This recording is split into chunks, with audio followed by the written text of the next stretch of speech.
Congratulations, Mr. Sheldon. This is John from Lakeshore RV Center. I'm going to be walking around today to show you some of the basics on how to operate your new Cyclone toy hauler. This is just so when you get to the campground, it makes it easier for you to set everything up. So one of the first things we're going to want to do is make sure our propane tanks are turned on. Over here, we've got a tank on either side. Righty-tighty shuts off the tanks. Lefty-loosey will open up the tanks. Back in here, you'll notice a green selector valve.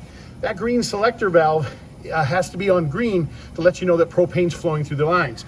There's a selector on top of that. Whichever direction that is switched to is the direction or the tank that the propane is actually drawing from. So when we first get to the campground too, you're gonna notice there's a slide switch in here.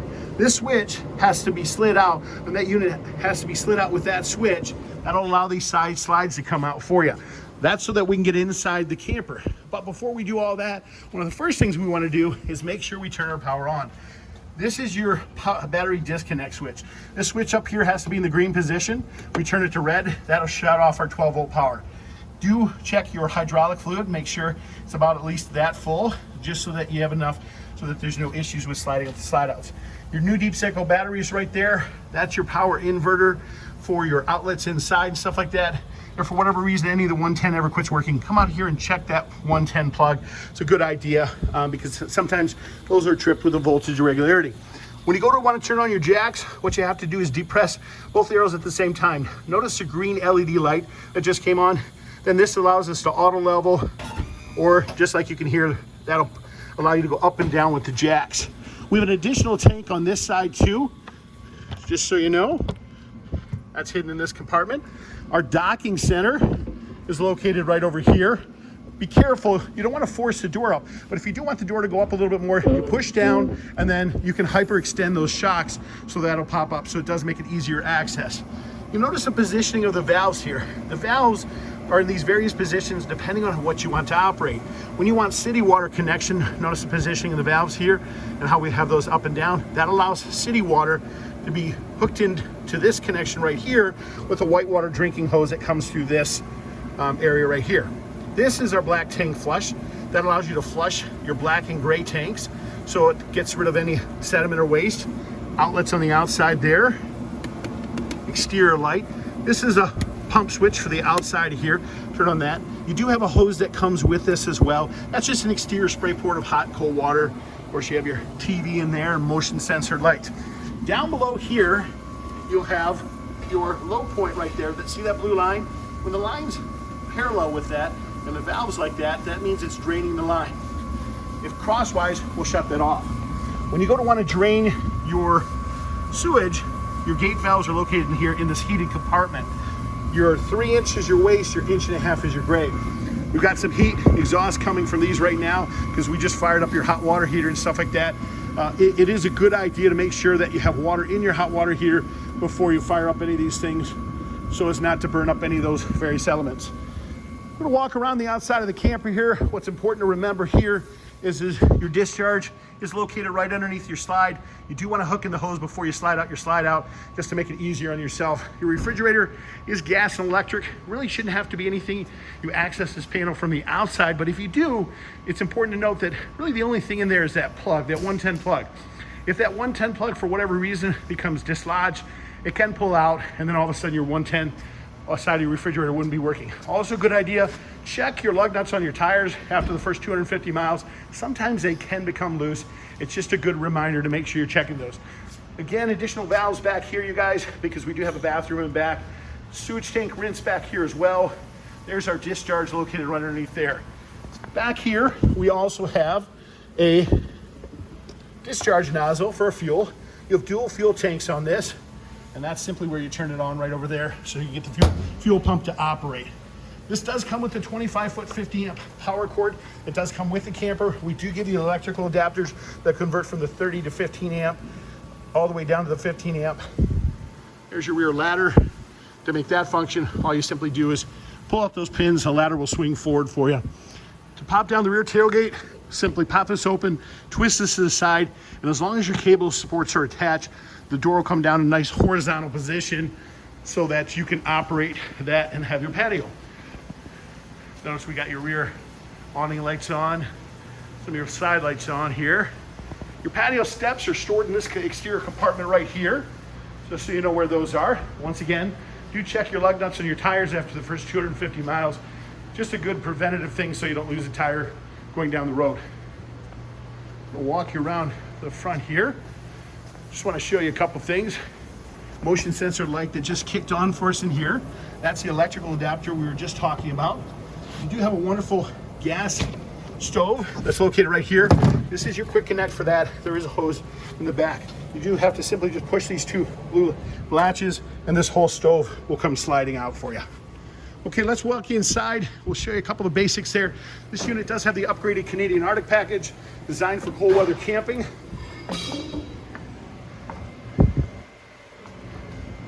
Our main docking center for this is hidden behind this panel. This is our main in-command system right here. We operate things from there. We push that to turn things on. Notice we had the bed slide, pull up there. To kick back to the main menu, we just menu back to see all the devices. We hit the devices, and then what we can do is we scroll through this to see all those various devices. We see our awning, our water heater, all those various things are off. We want to turn any of those things on. All you have to do, I just shut your hot water heater off. All you have to do is simply touch those. It'll bring you over to the selection, and the plus and minus will control the in and the out of the main side. Now, what's important to note is this wonderful little keypad can be set up so that it's programmable into your phone. There's a QR code up here that you can scan, and you can operate all these same functions actually from your phone, so you don't have to operate them from the keypad. You have your additional Yeti pack here below. That's additional tank heaters for your tanks. So if you want to camp in sub-zero conditions, you can do that. This is for your main slide. Pop that out. This is just letting you know your solar panels on the roof are charging your battery. And that's your power management system for the fact that you have 3 air conditioners on this unit. The unit does have triple air conditioners, so it's got a thermostat located in each room. To operate those thermostats, all you simply have to do is tap this control here multiple times. Fan comes on, snowflake comes on, that's the air conditioning, and then adjust the arrows to the desired temperature setting up and down for that. Okay, let's walk you up front here and show you a couple things we want you to know up in the bedroom. One important thing to note is that notice how this bed is tilted up. That switch over in the far right hand corner here is what controls the bed tilt. You have to have the bed tilted like this when you go to slide it back in. If the bed's not tilted, what's going to happen is it's going to hit this cabinet right here, and you don't want to do any damage to that, potentially sliding it in. Also, one other little note in the bedroom is, see that little green light? That's the power amplifier for the power boosted TV antenna. Simple button you push in so that green light comes on, so you'll get more TV channels. Your additional thermostat for the bedroom, so you can zone control this room. Your 110 outlets. If for whatever reason the 110 outlets are not working, there is a breaker or reset on those. All you simply have to do is push that to reset.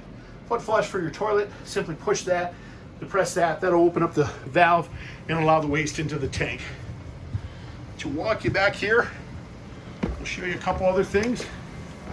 Love your refrigerator here. It is an 18 cubic foot gas electric refrigerator. It is considered to be one of the best refrigerators in the industry. What's nice about this refrigerator is push this button, activates your refrigerator. It's going to go to the most convenient power source. If we're hooked up to gas and for whatever reason our electricity has failed, notice a little droplet, that's gas. It's going to automatically switch to that. If we want to force it to go to the most convenient power source when we're plugged in, it's going to go to the electricity. So what's going to happen is if that plug ever gets pulled by accident, it'll automatically switch to the gas. But if you want to force electricity, you just push it one more time right to the plug and you have just electricity. I generally like to start the temperature settings off at an 8 or 9 for myself. Real straightforward. And then when you want to go shut it down, simply tap that button again. Wonderful auto ignition range here, you guys. This has a spark igniter. You can hear them right there. When the gas is turned open, it'll automatically ignite the stove for you, just like your gas stove at home. Wonderful little oven there, which you can adjust the digital readout. You can adjust the temperature setting on that, just like you would at home. Your keys are located around your kitchen faucet. So just so you know where those are. We generally put all the remotes, as you can see, in your kitchen drawer here. You've got remotes for your fireplace, you've got remotes for your multiple TVs, but they are all located in your kitchen drawer. You have all these wonderful overhead lights. Most of these lights are controlled from switches, just like these on the wall, okay?